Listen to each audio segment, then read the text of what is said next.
નમસ્કાર દર્શક મિત્રો, ટીવી18 ન્યૂઝમાં આપનું સ્વાગત છે। સુરતમાં એક સરકારી શાળામાં બાળકો પાસે ભર તડકામાં સાફસફાઈ કરાવતો વિડીયો વાયરલ થયો છે। શિક્ષણ સમિતિએ આ ઘટનાની ગંભીર નોંધ લીધી છે અને નિરીક્ષકોની ટીમ સ્થળ તપાસ માટે મોકલશે। આ રિપોર્ટ બાદ કસૂરવારો સામે પગલાં લેવાશે અને તમામ શાળાઓને બાળકો પાસે સફાઈ ન કરાવવા અંગે શાળા નંબર 307 અને 308નો એક વિડીયો વાયરલ થઈ રહ્યો છે અને કોઈક શિક્ષક કે કર્મચારી દ્વારા બાળકોને સૂચના આપીને ગ્રીલની સફાઈ કરાવે છે એવો વિડીયો વાયરલ થયો છે।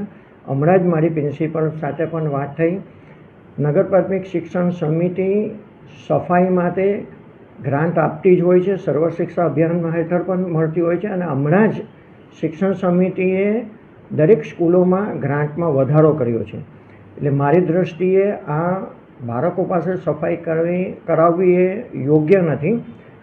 પ્રિન્સિપલ જોડે વાત થઈ છે, નિરીક્ષકો તપાસ સોંપીને આ કઈ રીતે થઈ રહ્યું છે, શું થયું છે એની તપાસ કરવામાં આવશે અને ચોક્કસ એમાં કાયદેસર પગલાં ભરવામાં આવશે। સફાઈની ગ્રાન્ટ તો ઓલરેડી શિક્ષણ સમિતિએ વધારીને આપી જ છે અને એડવાન્સમાં આપી દીધી છે, તો એ બાબતમાં કોઈ એ જ નથી અને સર્વ શિક્ષા અભિયાન હેઠળ પણ સફાઈની ગ્રાન્ટ આપવામાં આવતી હોય છે।